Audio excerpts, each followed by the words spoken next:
Vous êtes bien sur la radio nationale du Mali. Il est 13 heures à Bamako, même heure partout au Mali.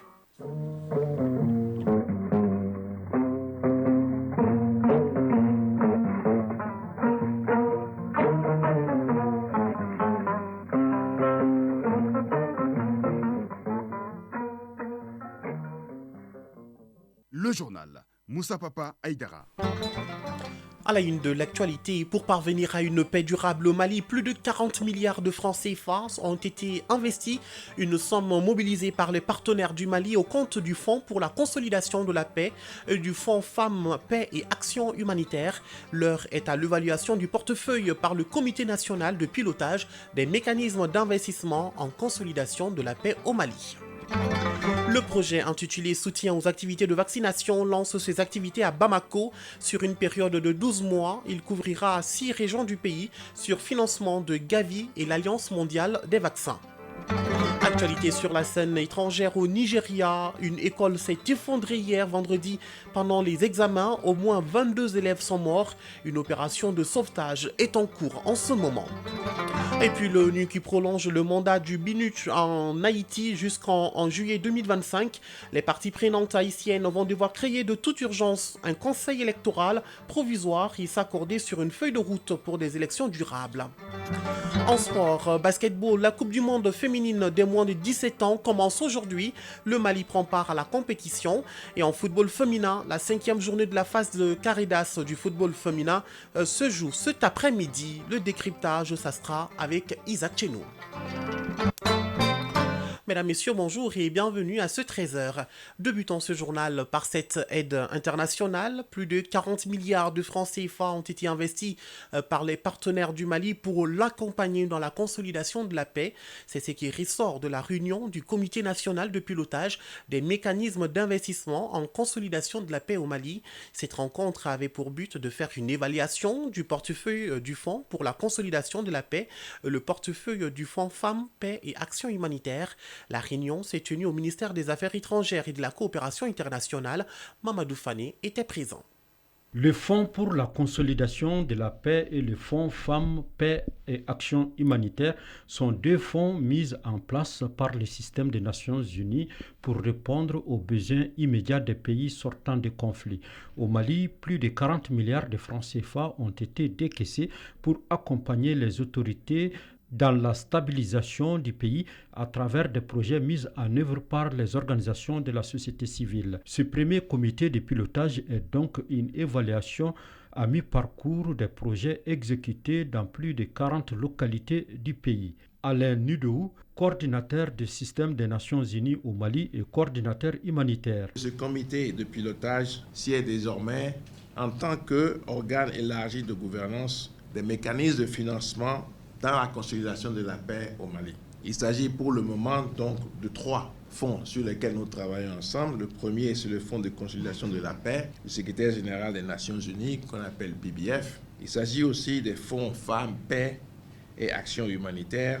Et nous envisageons aussi d'autres fonds que nous allons mettre sur pied. Abdoulaye Diop, ministre des Affaires étrangères et de la coopération internationale. Je voudrais par ailleurs signaler que le gouvernement accorde une attention particulière à l'opérationnalisation diligente du Fonds fiduciaire pour la stabilisation et le relèvement à travers la mobilisation des ressources nécessaires pour renforcer de manière concertée le financement des initiatives de développement au Mali. Je dois dire que la principale attente du gouvernement en ce qui concerne les mécanismes d'investissement en consolidation de la paix et autres instruments similaires est qu'ils produisent un impact rapide positif, visible et durable sur la vie des populations maliennes bénéficiaires. Il s'agit au sortir de ce comité d'avoir l'adhésion des différents partenaires techniques et financiers, des communautés bénéficiaires et le gouvernement pour le renforcement des actions sur le terrain. Actualité sur un tout autre plan, proposer des solutions idoines pour le développement de l'élevage périurbain afin que ce modèle puisse être un véritable levier de croissance pourvoyeur de richesses et créant des emplois. Tel est le but d'une rencontre de 2 jours co-organisée par le ministère de l'élevage et de la pêche et l'ambassade de Belgique. Cet espace d'échange regroupe une centaine de participants venus de l'intérieur du pays et du district de Bamako. Compte rendu, Benoko Fofana. L'élevage périurbain est une opportunité d'emploi pour les populations, majoritairement les jeunes. Malgré sa rentabilité, le secteur de l'élevage rencontre certaines difficultés, tels que les problèmes fonciers, la faible organisation des acteurs et autres. En vue d'apporter des solutions aux problèmes constatés, le ministère de l'Élevage et de la Pêche, en partenariat avec l'ambassade de Belgique, organise cet atelier sur l'élevage périurbain. Enjeux, défis et perspectives. Corentin Delepo, chef de coopération ambassade de Belgique. La Belgique est aux côtés du Mali depuis plus de 30 ans en tant que partenaire de développement. Notre coopération vise à contribuer à la promotion d'une croissance durable, inclusive et créatrice d'emplois. L'ambassade réitère une nouvelle fois son engagement aux côtés du Mali pour relever les multiples défis qui se posent, en particulier dans les domaines de l'élevage et de la pêche. Ils sont une centaine de participants venus de l'intérieur du pays et du district de Bamako à prendre part à cet atelier de réflexion de 2 jours. Des panels sur les opportunités et défis fonciers liés à l'élevage périurbain seront animés par les experts. Youbaba, ministre de l'Élevage et de la Pêche. Je voudrais saisir cette opportunité pour saluer, susciter et fortement encourager l'appropriation de cet atelier par tous les acteurs présents à travers des contributions constructives qui puissent nous guider sur les pistes de solutions pertinentes et faisables pour dresser un modèle de développement de l'élevage périurbain. Au terme de cet atelier de réflexion, il est attendu des propositions de solutions afin d'accroître la rentabilité et de résoudre les difficultés liées au secteur de l'élevage périurbain. Du secteur de l'élevage, on s'intéresse à celui de la communication. La session de formation sur la désinformation a pris fin.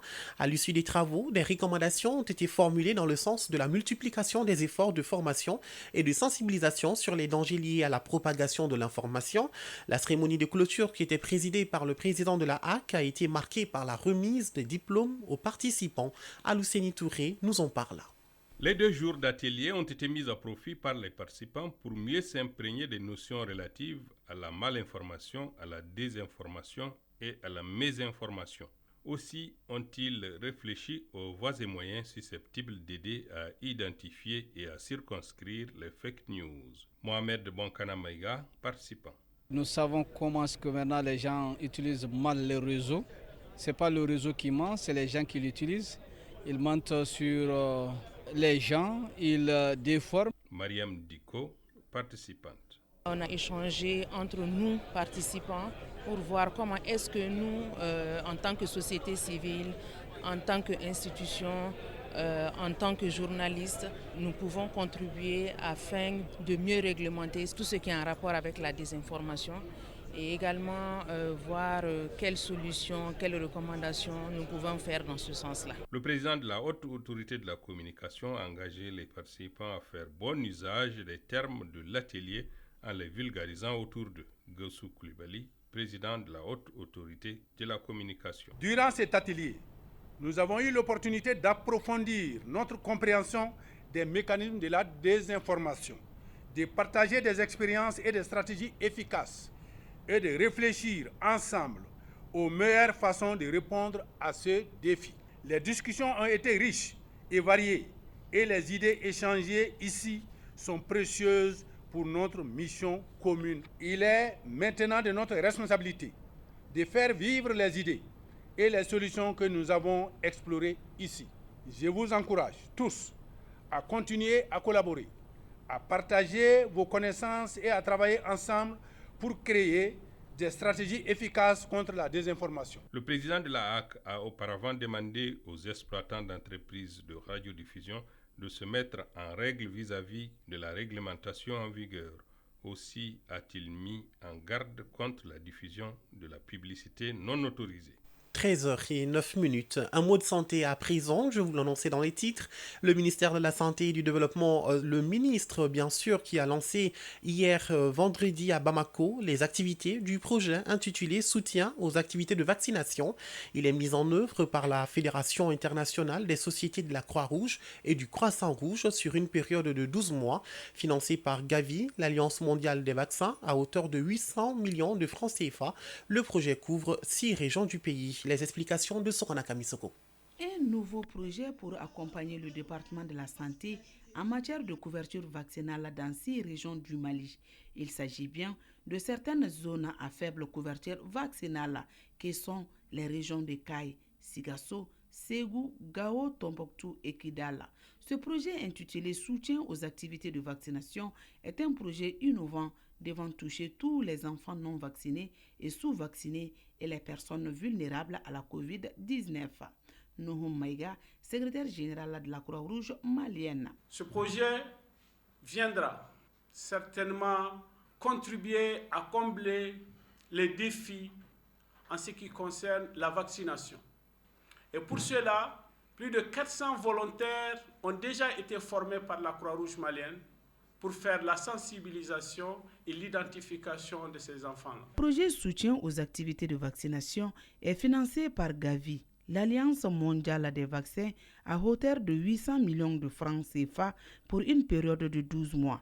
Sa mise en œuvre est assurée par la Croix-Rouge malienne en partenariat avec la Fédération internationale des sociétés de la Croix-Rouge et du Croissant-Rouge.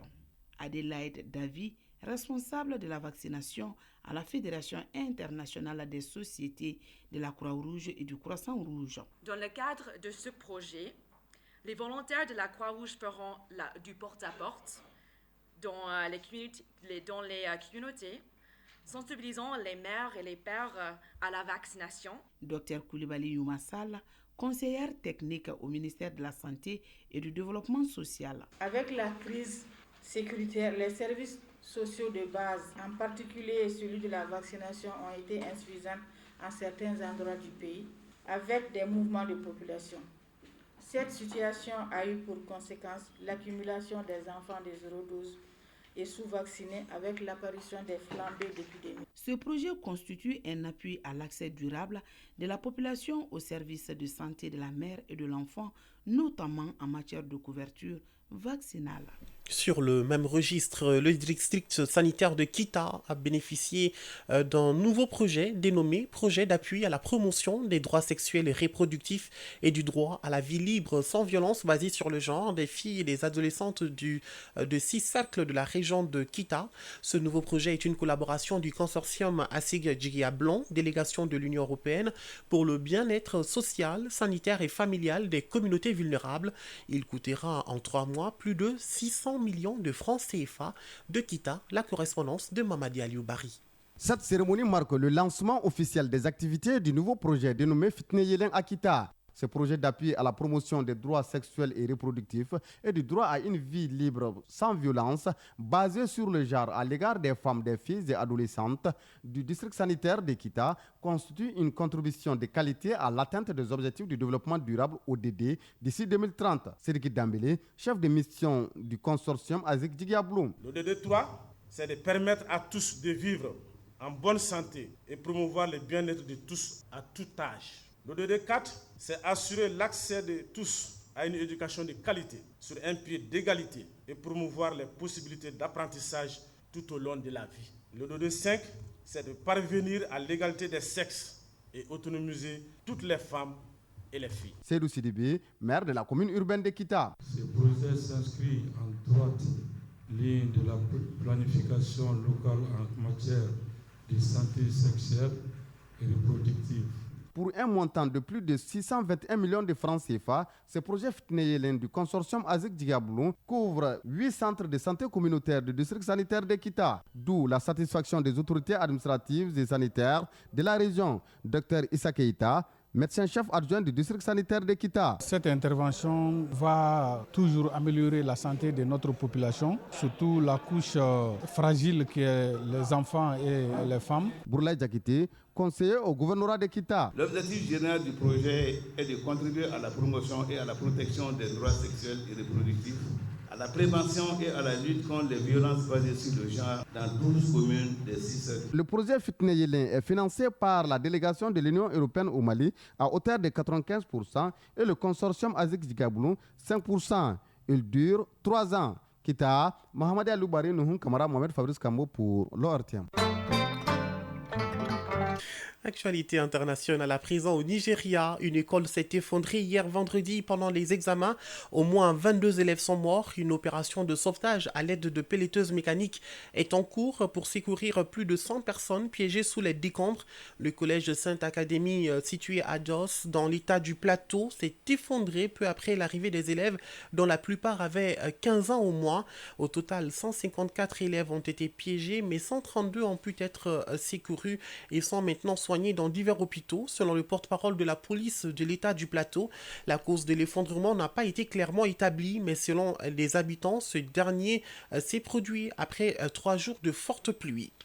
Autre actualité sur la scène étrangère, plus d'1 million d'enfants sont menacés de malnutrition aiguë en République démocratique du Congo si aucune mesure immédiate n'est prise. Ces chiffres publiés par l'Organisation mondiale de la santé OMS sont liés à l'intensification des violences qui a poussé des millions de personnes à se déplacer. Après plus de 2 ans, le conflit entre les forces congolaises et la milice M23 s'aggrave, provoquant la fuite d'un nombre croissant de personnes, dont 2,7 millions de personnes déplacées dans le seul Nord Kivu. Les graves inondations et les glissements de terrain ainsi que les conflits qui sévissent depuis longtemps dans d'autres régions du pays ont aggravé les besoins et quelques 25 millions de personnes ont actuellement besoin d'une aide humanitaire selon l'OMS.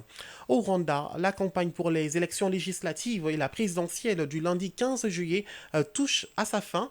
Le président Paul Kagame, au pouvoir depuis 24 ans, tient ce samedi son dernier grand rassemblement politique à Kigali. 2 autres candidats sont dans la course face à lui, l'indépendant Philippe Mpapiyana et le député du Parti vert démocratique Frank Habineza. Hier vendredi, celui-ci faisait campagne dans le district de Burera, proche de la frontière ougandaise au nord du pays. Et terminons par cette actualité. Les 15 membres du Conseil de sécurité des Nations Unies ont adopté à l'unanimité la résolution 2743 qui consiste à un prolongement du mandat de BINU, le Bureau intégré des Nations Unies en Haïti, jusqu'au 15 juillet 2025. Les parties prenantes haïtiennes vont devoir créer de toute urgence un conseil électoral provisoire et s'accorder sur une feuille de route pour des élections durables.